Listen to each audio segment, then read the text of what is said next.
Servicio de Administración Tributaria. Secretaría de Hacienda y Crédito Público.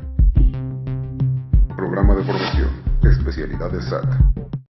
Amparo. Doctor Luis Manuel Pérez de Hacha. Tema 1. Principios constitucionales del amparo. Subtema 1.1. Principio de legalidad. Seguridad jurídica. Parte 1 de 2. Damos inicio al módulo que trata sobre el tema de los principios constitucionales en la tributación. Es una materia relevante en lo que concierne a los medios de defensa que corresponden a los contribuyentes, pero visto también desde la perspectiva de las limitaciones que tiene la autoridad en su actuar. Y son limitaciones aplicables o concernientes tanto al poder legislativo, que es quien impone las contribuciones, como a la autoridad administrativa, quien sigue todo el proceso de su aplicación en las diferentes etapas que culminan con el pago de las contribuciones. ¿Por qué los principios constitucionales cobran relevancia? Esto tiene una explicación histórica que la voy a sintetizar rápidamente. Desde las épocas feudales se ha venido luchando por parte de los ciudadanos de que tiene que haber un coto, una limitación al actuar del poder público para no avasallar, para no arruinar el patrimonio de los ciudadanos. Y esa es en su génesis la justificación que justifica la existencia de principios limítrofes al actuar del Estado. Al paso del tiempo ha ido evolucionando la teoría constitucional de manera tal que ya se consideran derechos humanos esos límites. Ahora están en la Constitución y son fácilmente perceptibles, están bien identificados por los tribunales federales, por las propias autoridades administrativas, por los contribuyentes, sus asesores. Sin embargo, su construcción no ha sido algo inmediato, ha tenido que fraguarse con el paso del tiempo. ¿Cuáles son esos principios constitucionales? Son varios los que se pueden destacar en el texto constitucional, sin embargo tendremos que referirnos a algunos de ellos por ser los que conciernen, los que estructuran en lo fundamental el tema. Evidentemente, estos principios constitucionales son los que dan sustento a temas de defensa constitucional por parte de los contribuyentes, que eso será lo que se atenderá en otros módulos de esta gran temática que concierne al juicio de amparo. Hay un precepto constitucional que ustedes identifican muy bien, que es el artículo 31, fracción 4 de la Constitución Federal. Esta disposición la podemos encontrar en sus orígenes desde principios del siglo XIX, evidentemente con distintas redacciones, pero ya desde la Constitución de 1857 el texto es exactamente el mismo. ¿Qué dispone este artículo 31 en su fracción 4? Son obligaciones de los mexicanos contribuir para los gastos públicos, así de la Federación como del Distrito Federal o del Estado y municipio en que residan, de la manera proporcional y equitativa que dispongan las leyes. Quizá hemos leído varias veces o muchas veces este texto y lleguemos a un entendimiento bien profundo de lo que se contiene en él. Pero también ello ha sido materia de amplios debates en el Poder Judicial de la Federación, históricos, no recientes, que de manera cierta han tenido ya una precisión, una definición que se ha ido agudizando con el paso del tiempo y que si leemos los textos de los criterios de la Suprema Corte de Justicia de la Nación en sus últimos años, veremos que no hay mayor tema que explorar, sino ya aplicarlos a contribuciones específicas, a temas concretos, para determinar si en casos concretos en materia tributaria se satisfacen o no estas restricciones.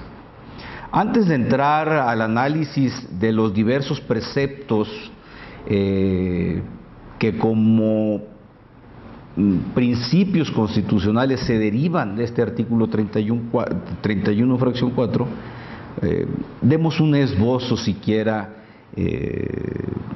superficial del mismo para posteriormente profundizar en cada uno de ellos.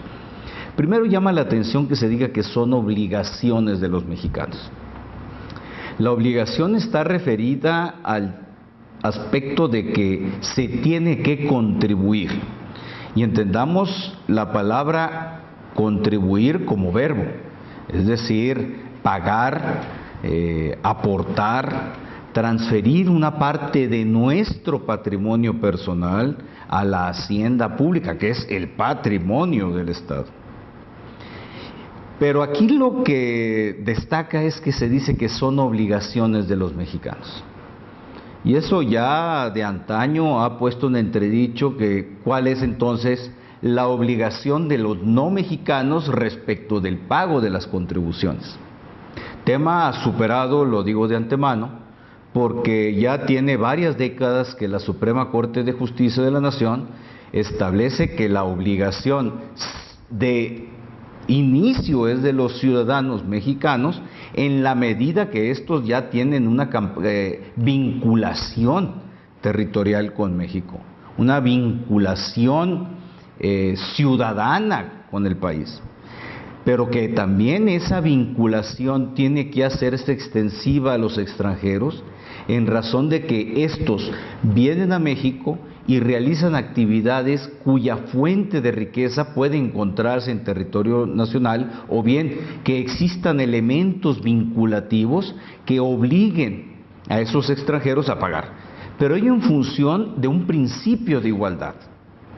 Es un principio de igualdad sui generis, hay que reconocerlo, porque es el principio de igualdad del ciudadano mexicano para aparejar al extranjero de que también contribuye en México, que no solo sea el mexicano el que haga una aportación de su patrimonio a la hacienda pública, sino que de igual manera se haga esa aportación por parte de los extranjeros cuando vienen a México y aquí en México tienen una vinculación con el objeto grabado del impuesto y por lo tanto se hacen merecedores a sufrir también una carga en su patrimonio.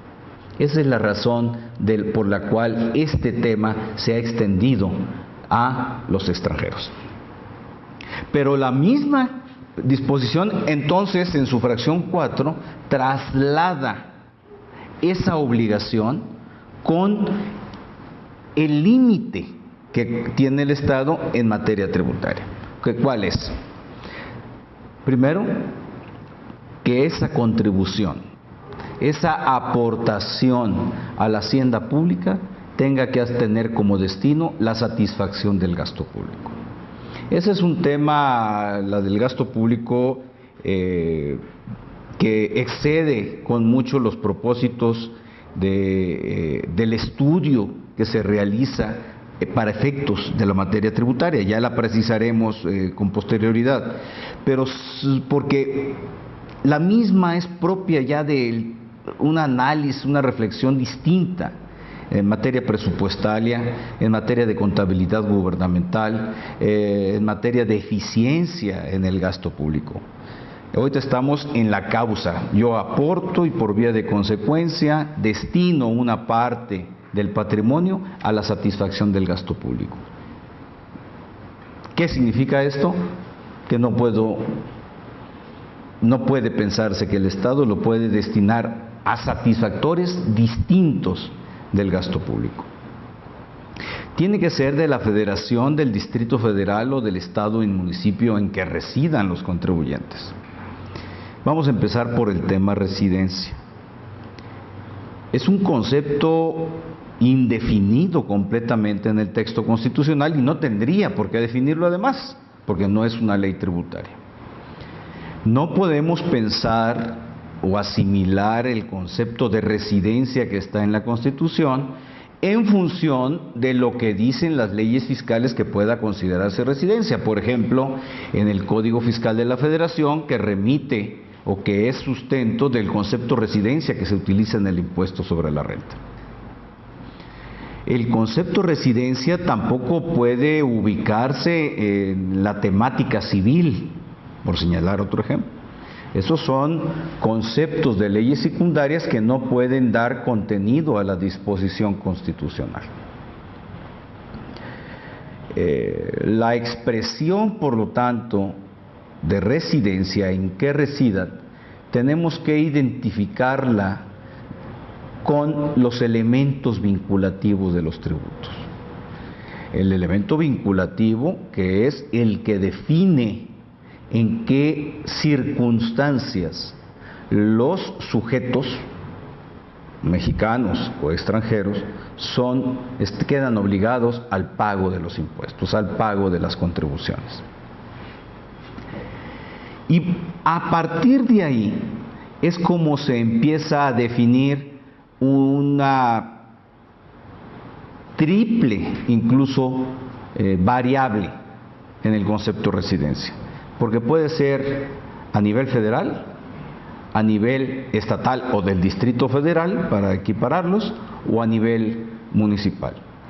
Esto significa que el elemento vinculativo de cada uno de los tributos en las tres esferas de gobierno tienen diferente significado, tienen diferente impacto o trascendencia. De manera tal que en el ámbito competencial de cada uno de esos niveles de gobierno se configurarán los elementos vinculativos que se identifican con las contribuciones propias de cada uno de esos ámbitos de gobierno. Por ejemplo, en el nivel federal, el ámbito competencial está definido para el impuesto sobre la renta y el IVA. En materia local estará definido para estados y Distrito Federal en el impuesto sobre nóminas, elemento vinculativo, y a nivel municipal el impuesto predial. Ahí están definidos tres diferentes momentos, diferentes circunstancias que definen y dan sentido a esta expresión residencia que se utiliza en el texto constitucional. Y a partir de ahí, el texto cierra con tres principios constitucionales de la mayor relevancia. Primero, que sea de manera proporcional, señala el texto. Segundo, que sea de manera equitativa. Y tercero, que sea conforme lo disponen las leyes. Todo esto cierra el círculo del contenido del artículo 31, fracción 4 de la Constitución. De ahí que podamos decir que en este precepto existan cuatro garantías, cuatro derechos humanos que protegen el patrimonio de los contribuyentes frente al Estado. Primero, el principio de legalidad o de reserva de ley, como se le llama también. El segundo, el principio de proporcionalidad. El tercero, el principio de equidad tributaria. Y cuarto, el principio del destino del gasto público. Todo esto, como veremos a continuación, da el contenido estructural, es la médula fundamental de la tributación en nuestro país en todos los ámbitos de gobierno.